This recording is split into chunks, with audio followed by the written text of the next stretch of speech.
کہ یہ میرے دائرہ اختیار میں نہیں ہے، لیکن اب جو دائرہ اختیار میں نہیں ہے اور اگر چیف جسٹس آف پاکستان اس کو دے رہے ہیں تو پھر chief justice of Pakistan miss conduct کے مرتکب ہوئے ہیں، پھر تو چیف جسٹس آف پاکستان کو بھی سزا ملنی چاہیے کہ جو ایک معاملہ ہی ایسا ہے کہ جو کہ سپریم کورٹ کے اندر ڈسکس ہو سکتا ہے اس کو آپ کمیشن میں کیسے بھیج سکتے ہیں، جبکہ کمیشن کا انچارج جو ہے جو کہ سابق چیف جسٹس ہے وہ لکھ رہا ہے کہ یہ میرے دائرہ اختیار میں نہیں ہے، تو پھر قاضی صاحب کے اوپر بھی مس کنڈکٹ کا عمل ہونا چاہیے۔ اب ناظرین سوال یہ ہے کہ قاضی صاحب نے یہ جو از کو نوٹس ہے وہ کیوں لیا ہے؟ تو اس کا سمپل سا جواب یہی ہے کہ قاضی فیاض صاحب نے یہ بالکل نوٹس اس لیے نہیں لیا، حالانکہ قاضی فیاض صاحب کو چاہیے تھا کہ وہ ایک ادارہ ہے، اور جب ادارے کے اندر کچھ افراد کے خلاف غیر قانونی طور پر انہیں ہراساں کیا جاتا ہے، ان کے گھروں میں کریکر پھینکے جاتے ہیں، ان کے رشتہ داروں کو اغوا کیا جاتا ہے، انہیں کرنٹ لگایا جاتا ہے اور ججز پر پریشر ڈالا جاتا ہے، ججز ہسپتال چلے جاتے ہیں، تو ادارے کو جو ہوتا ہے وہ اپنے ججز کے ساتھ کھڑا ہونے چاہیے تھا، لیکن قاضی صاحب کھڑے نہیں ہوئے۔ قاضی صاحب کو شاید اپنی ایکسٹینشن چاہیے، انہیں اپنی ایکسٹینشن کی پرواہ ہے، انہیں اپنے ادارے کی کوئی پرواہ نہیں، ادارے کی ساخت تباہ ہوتی ہے ہو جائے، قاضی صاحب اس کے اوپر ان کو کوئی پریشانی نہیں ہے، تو قاضی صاحب ادارے کے ساتھ کھڑے نہیں ہوئے تھے، لیکن انہیں ادارے کے ساتھ کھڑا ہونا چاہیے تھا۔ آج جو ہے انہوں نے نوٹس لیا، کیوں نوٹس لیا ہے؟ ناظرین آپ کو پتہ ہے کہ صحافی ہیں فہد شہباز صاحب، بڑے اچھے ویڈیو کہتے ہیں یوٹیوب پہ اور بڑی خبریں دیتے ہیں، انہوں نے کل باقاعدہ طور پر اپنے کنفرم ریسورس سے یہ خبر مکمل طور پر بریک کی تھی کہ یہ 6 ججز ہیں جن کا معاملہ انہوں نے کمیشن کو مٹی پاؤ کے لیے ڈال دیا ہے، اب انہوں نے باقاعدہ طور پہ اپنی پٹیشن وہ تیار کر رہے ہیں اور وہ اس پٹیشن کو سپریم کورٹ آف پاکستان کے اندر دائر کریں گے، اور دائر کرنے کے ساتھ ساتھ وہ یہ درخواست کریں گے کہ اس بینچ کے اندر جو بینچ بنے گا جسٹس قاضی فیاض عیسیٰ صاحب اور جسٹس منصور علی شاہ صاحب وہ بیٹھ ہی نہیں سکتے۔ جی ناظرین، کیونکہ ان کا کہنا تھا شہباز فواد کے مطابق کہ کیونکہ یہ دونوں ججز جو ہیں پہلے ہی ایگزیکٹو یعنی وزیر اعظم شہباز شریف صاحب سے ملاقات کر چکے ہیں، وہ اور اپنا ذہن دے چکے ہیں کہ کمیشن بنانا ہے، اب ان کا جواز نہیں بنتا کہ یہ اس بینچ کے اندر بیٹھے۔ ناظرین کرام، جب یہ بات خبر پھیلی تو جو نامعلوم افراد تھے ان کے اندر بھی ڈر اور خوف پھیل گیا کہ اگر یہ درخواست آ جاتی ہے اور قاضی صاحب اور منصور علی شاہ صاحب کو اٹھا دیا جاتا ہے تو پھر ہمارے خلاف تو بہت بڑا مسئلہ بن جانا، سپریم کورٹ پھر ڈٹ جائے گی تو پھر بہت سے افراد کو سامنے آنا پڑے گا، اور اس لیے پھر انہوں نے قاضی صاحب کو کہا کہ آپ اس معاملے کو ٹیکل کریں، تو قاضی صاحب آن دی فرنٹ آئے، انہوں نے خود جو ایک بینچ بنا دیا، اور بینچ کی تشکیل بھی آپ دیکھیے کہ انہوں نے کیسے کی ہے۔ قاضی فیاض عیسیٰ صاحب خود اس کے سربراہ ہیں، منصور علی شاہ صاحب اس کے اندر شامل ہیں جو کہ قاضی فیاض صاحب کے ساتھ ہاں میں ہاں ملاتے ہیں، مسرت ہلالی صاحب ہیں جو کہ بلہ چھیننے میں موجود تھی، اس کے علاوہ جو ہے اس کے اندر جمال خان مندوخیل ہیں، یا افریدی ہیں، اور نعیم اختر افغان شامل ہیں۔ ناظرین اب یہ جو بینچ بنا ہے نا، عطر من اللہ بھی شامل ہے، اب یہ بینچ شاید اس کے اندر جو فیصلہ ہے وہ 4-3 سے آ جائے، اور جن افراد کے خلاف یعنی جن کے خلاف یہ کیس بنایا گیا ہے اور جو کہ ثابت ہے، یعنی یہ کیس ثابت ہے،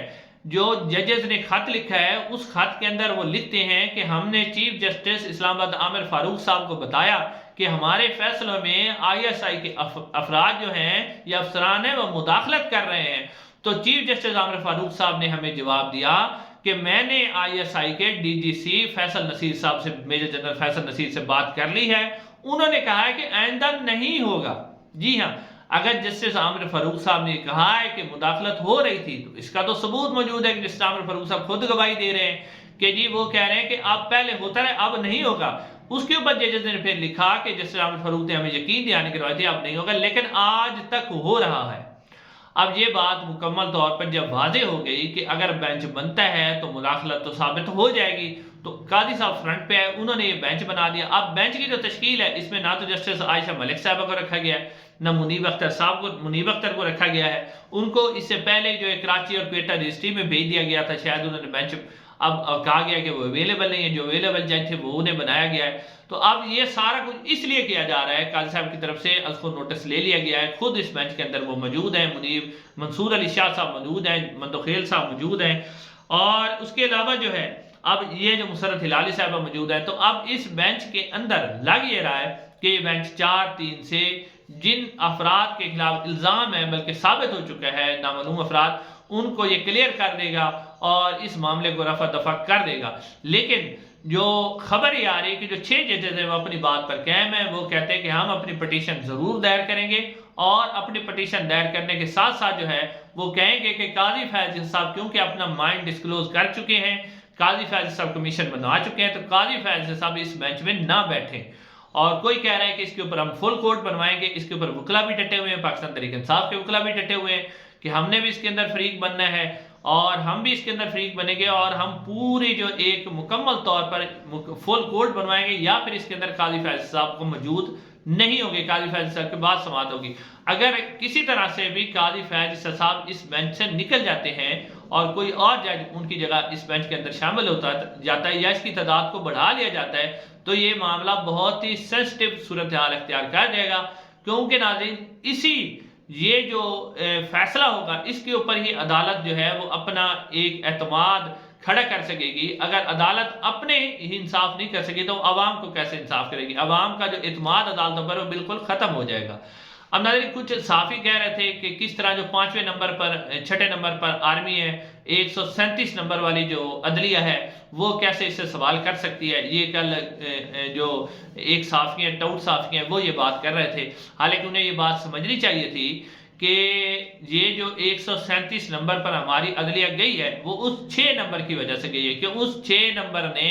یا 5 نمبر نے عدلیہ کے اندر مداخلت کی، تمام اداروں کے اندر مداخلت کی، تمام اداروں کے اندر مداخلت کر کر کے میرٹ کی دھجیاں بکھیر دی، ان کو آزادانہ فیصلے نہیں کرنے دیے گئے۔ اب انہی کی وجہ سے وہ سارے ادارے تباہ ہو گئے، عدلیہ بھی تباہ ہو گئی، عدلیہ تباہ ہو کر چلی گئی 137 نمبر پر۔ آج بھی اگر آپ عدلیہ کو آزاد کر دیں، ان کے اوپر کوئی پریشر نہ ہو، تو آج بھی عدلیہ جو ہے وہ بہتر اپنے پرفارم کر سکتی ہے، لیکن اس حوالے سے عدلیہ کو خود اپنا جو معیار ہے، اپنا اعتماد ہے، اپنی آزادی ہے، اس کی حفاظت خود کرنی ہوگی۔ اگر اسی طرح قاضی فیض صاحب یا ان کے جو متعلقہ ججز ہیں، جس طرح عطر من اللہ صاحب نے بڑا شدید اس کے اوپر اعتراض کیا تھا قاضی فیض صاحب کے فیصلے کے کہ ہم اس کو کمیشن نہیں بنا سکتے، ہمیں خود اس کو ٹیک اپ کرنا چاہیے۔ اب اس کے اوپر جو وکلا ہیں، جو 300 وکلا ہیں، اس کے علاوہ جو مختلف بار ہیں اور دوسرے ہائی کورٹ کے ججز ہیں، انہیں بھی سٹینڈ لینا چاہیے اور وہ عدالت کے اندر آ کے کھڑے ہوں۔ ایک تو وہ کوشش کریں کہ اس کو فل کورٹ بنوائیں، نہیں تو جو قاضی فیض صاحب ہیں ان کو اس بینچ میں سے نکلوائیں۔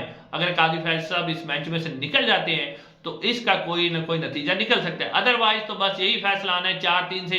کہ جی مداخلت ثابت نہیں ہوئی، یہ الزام جو ہے وہ بالکل غلط تھا، تو اب ہم حکومت کو کہہ دیتے ہیں کہ آئندہ اس کو رکوایا جائے، یعنی کہ ہومیوپیتھک قسم کا فیصلہ دے دیا جائے گا اور اس کو اس طرح معاملے کو رفع دفع کر دیا جائے گا، جب تک اس کے اوپر قاضی فیض صاحب خود جو ہیں وہ اس کی سربراہی سے ہٹتے نہیں ہیں۔ انشاءاللہ ناظرین اگلی ویڈیو میں آپ سے ملاقات